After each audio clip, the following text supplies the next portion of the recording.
ஒரு பேசிக்கான விஷயம் தாம்பூலம் தரித்தல் அப்படின்னு சொல்லுவாங்க. இந்த தாம்பூலம் தரித்தல் அப்படின்னா என்னன்னா, வெற்றிலை பாக்கு சுண்ணாம்பு. இந்த வெற்றிலை பாக்கு சுண்ணாம்பு என்னென்ன பண்ணும் நம்ம பாடியில் அப்படின்னு பார்த்தீங்கன்னா, வாத பித்த கபத்தை வந்து சமன்படுத்தக்கூடிய ஒரு அருமருந்து தான் இந்த வெற்றிலை பாக்கு. வெற்றிலை வந்து நம்மளுடைய கபத்தை வந்து நல்லாவே கண்ட்ரோல் பண்ணும். அதே மாதிரி கால்சியம் வந்து அதிகமாக இருக்கக்கூடிய ஒரு பொருள் இந்த வெற்றிலை பாக்கு. அதே மாதிரி துவர்ப்பு தன்மை உடையதாக இருக்கும். இது நம்மளோட வாதத்தை நல்லாவே சமன்படுத்தக்கூடியது. சுண்ணாம்பு பித்தத்தை நல்லா ரெடியூஸ் பண்ணி நம்மளுடைய டைஜஸ்டிவ் சிஸ்டமை நல்லாவே இம்ப்ரூவ் பண்ணி கொடுக்கும். இந்த மூணுத்தையும் நம்ம சேர்த்து எடுத்துக்கிறதா தாம்பூலம் தரித்தல் அப்படின்னு சொல்லுவாங்க. இந்த தாம்பூலம் எப்படிலாம் எடுத்துக்கலாம் அப்படின்னு பார்த்தீங்கன்னா, காலை மதியம் இரவு இந்த மாதிரி 3 நேரங்களும் எடுத்துக்கலாம். காலையில் உணவுக்கு முன்பாகவும் மதியம் இரவு உணவுக்கு பின்பாகவும் எடுத்துக்கலாம். காலை உணவுக்கு முன்னாடி எடுக்கும்போது பாக்கு கொஞ்சம் அதிகமாக எடுத்துக்கணும். துவர்ப்பு தன்மையுடைய இந்த பாக்கு காலையில் அதிகமாக எடுக்கிறதுனால நம்ம வாயில் ஏற்படக்கூடிய மலினங்கள், அழுக்கு, கிருமி இதெல்லாம் நீக்கக்கூடியதாக இருக்கும். நம்மளோட வாதத்தை நல்லாவே ரெடியூஸ் பண்ணி கொடுக்கும்.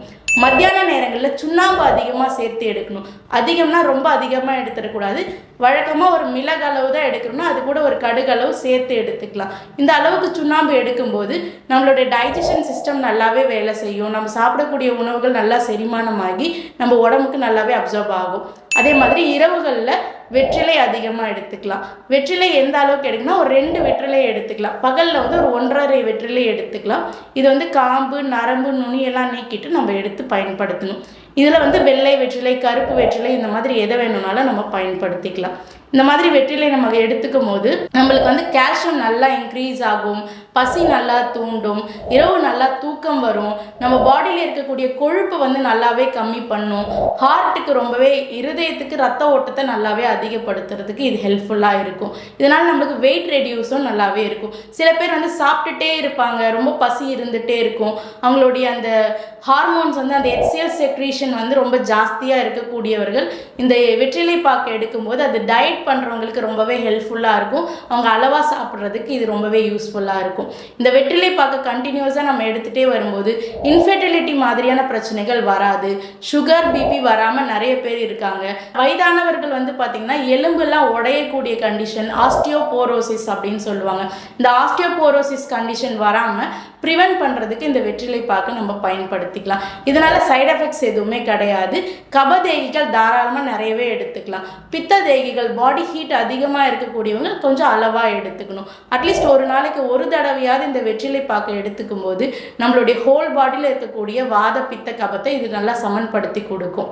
இந்த தாம்பூலம் தரித்தல் வந்து வழக்கத்தில் இருந்துட்டு வந்த ஒரு விஷயம்தான். இது வந்து போதை பழக்கம், தேவையில்லாத பழக்கம் அந்த மாதிரி நினச்சி நிறைய பேர் இதை இப்போ எடுத்துக்கிறதே இல்லை. ஆனால் முன்னாடி காலங்களில் மலை பிரதேசங்களில் வாழக்கூடியவர்கள், 40 வயசு கடந்தவர்கள்லாம் வந்து பார்த்திங்கன்னா வெற்றிலை பாக்க ரெகுலராக எடுத்துகிட்டு வந்திருக்காங்க. அதனால் அவங்க 80-90 வயசுகளில் கூட எலும்புகள் உடையாமல் ரொம்ப ஸ்ட்ராங்காக இருந்திருக்கிறாங்க. ஸோ வெற்றிலை பாக்கு எடுக்கும்போது நம்மளுடைய போன் டென்சிட்டி, கால்சியம் பவர் எல்லாமே நல்லாவே இன்க்ரீஸ் ஆகிட்டே இருக்கும். ஸோ இந்த வெற்றிலை பாக்கு சாப்பிட்ற முறை ஒன்று இருக்குது. அது என்ன அப்படின்னு பார்த்தீங்கன்னா, முதல்ல வரக்கூடிய உமிழ்நீர் வந்து அதிகமான அசிட்டிக்காக இருக்கும். அதனால் அல்சர் வர்றதுக்கு வாய்ப்பு இருக்குது. அதனால் அந்த முதல் வரக்கூடிய நீரை வந்து துப்பிடணும் அப்படின்னு சொல்கிறாங்க.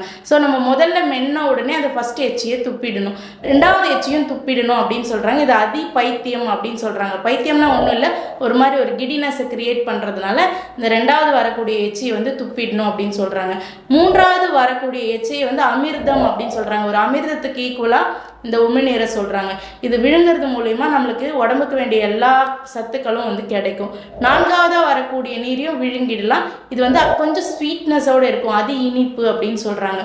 ஸோ இந்த ப்ராசஸ் மொத்தமாகவே நம்ம வந்து இந்த வெற்றிலை பாக்கு மெல்லக்கூடிய டைம் வந்து பார்த்திங்கன்னா 3 to 5 மினிட்ஸ்க்குள்ளேயே முடிஞ்சிடும். இந்த மாதிரி பண்ணதுக்கப்புறமா நம்ம வாய் நல்லா கொப்பளிச்சிக்கலாம்.